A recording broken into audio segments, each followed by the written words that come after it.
Boche gold and diamonds. Buy now, pay later. വാളയാറിൽ ഗുളിക രൂപത്തിലുള്ള 94.5 ഗ്രാം MDMA-യുമായി യുവാവിനെ പിടികൂടി. കണ്ണൂർ കൂത്തുപറമ്പ് പാറൽ എ ഫഹദാണ് അറസ്റ്റിലായത്. ഹൈദരാബാദിൽ നിന്ന് കൊച്ചിയിലേക്ക് വന്ന ബസ്സിൽ കടത്തുകയായിരുന്നു MDMA. 9 ലക്ഷത്തോളം രൂപ വരുമെന്ന് എക്സൈസ് സംഘം പറയുന്നു.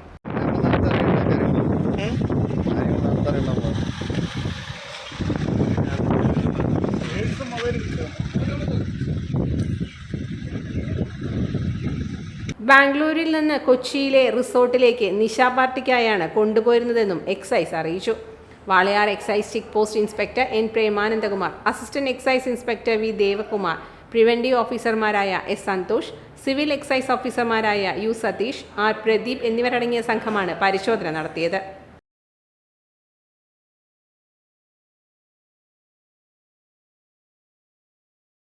Time kids pre school, Mannanur road, Vaniyamkulam. .view news. കാഴ്ചകളാണ് ലോകം, കണ്ടു തുടങ്ങുക.